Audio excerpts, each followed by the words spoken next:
tuntutan terhadap reformasi DPR dari masyarakat? Ya, ini sebenarnya sudah ada putusan Mahkamah Konstitusi tahun yang lalu kan, yang menegaskan bahwa harus dilakukan satu perubahan dalam pelaksanaan pemilu kita sendiri, mulai dari threshold maupun sistem pemilu. Yang sampai hari ini pemerintah sedang melakukan satu kajian pendalaman tentang sistem pemilu yang kita anggap lebih adil, lebih terbuka, lebih bermartabat, dan lebih memberikan kesempatan kepada setiap rakyat yang mempunyai kemampuan dan minat untuk terjun ke dalam dunia politik untuk tampil menjadi calon-calon anggota Dewan Perwakilan Rakyat di pusat maupun di daerah. Karena kita ketahui selama ini dengan sistem yang berlaku sekarang ini, ya partai-partai merekrut orang-orang yang populer, ya, orang-orang yang terkenal, para artis, para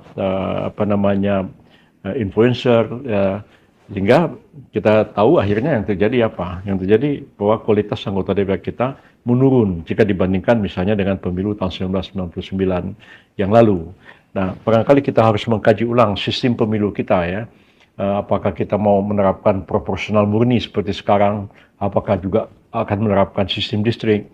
Nah, apakah juga proporsional terbuka atau proporsional tertutup? Itu memang sedang dikaji secara mendalam oleh pemerintah.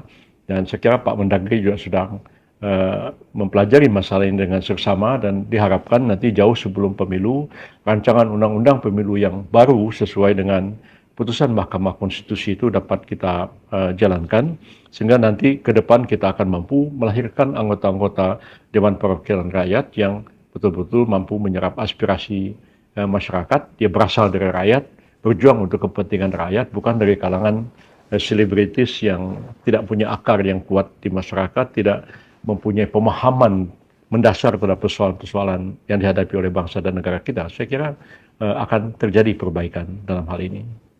Setelah demo ada kritik terhadap pemerintah bagaimana menangani kekerasan yang terjadi dan banyak hak-hak masyarakat yang dilanggar ketika terjadi peristiwa itu. Bagaimana pemerintah menjamin tidak ada hak-hak masyarakat yang terlanggar? Ya, kita berharap hari ini tanggal 4 September tahun 2025 demonstrasi mudah-mudahan sudah berlalu. Ya, walaupun ya kalau besok-besok mau demo lagi, ya nggak ada yang melarang tentu.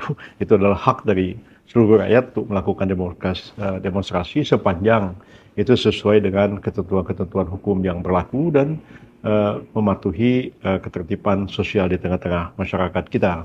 Nah, setelah terjadinya demonstrasi di hampir seluruh wilayah Indonesia dan kemudian sekarang ini proses hukum sedang berlangsung, ya pemerintah memastikan bahwa langkah-langkah penegakan hukum itu sesuai dengan ketentuan-ketentuan hukum yang berlaku dan akan menjunjung tinggi hak asasi manusia.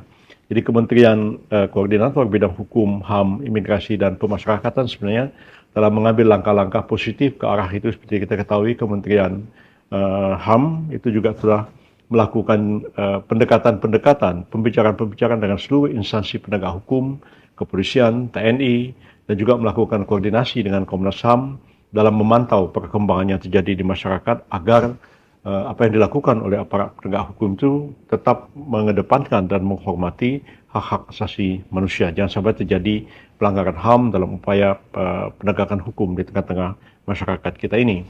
Nah, pemerintah kita sebenarnya memberikan kesempatan juga kepada Komnas HAM seperti kita ketahui ketika dilakukan penyelidikan terhadap beberapa anggota Korps Brimob setelah insiden di depan gedung di Pejompongan beberapa waktu yang lalu.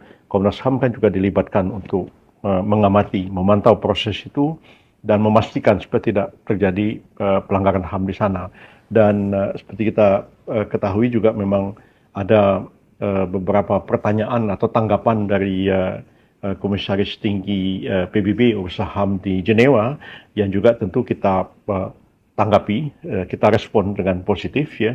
Dan baik Kementerian HAM maupun Kementerian Luar Negeri itu sudah juga memberikan satu tanggapan terhadap hal ini, dan saya kira tiba saatnya nanti kalau sekiranya diperlukan, pemerintah juga akan memberikan satu penjelasan kepada Komisaris Tinggi PBB urusan HAM ini supaya persoalan ini menjadi jelas bagi kita semua dan pemerintah telah melakukan satu upaya-upaya penegakan hukum yang sesuai dengan norma hukum yang berlaku dan tidak terjadi pelanggaran HAM seperti yang mungkin diperkirakan akan terjadi. Tapi sementara ini kita berkeyakinan bahwa tidak terjadi kasus-kasus pelanggaran HAM, kecuali mungkin ada pelanggaran hukum terjadi, iya.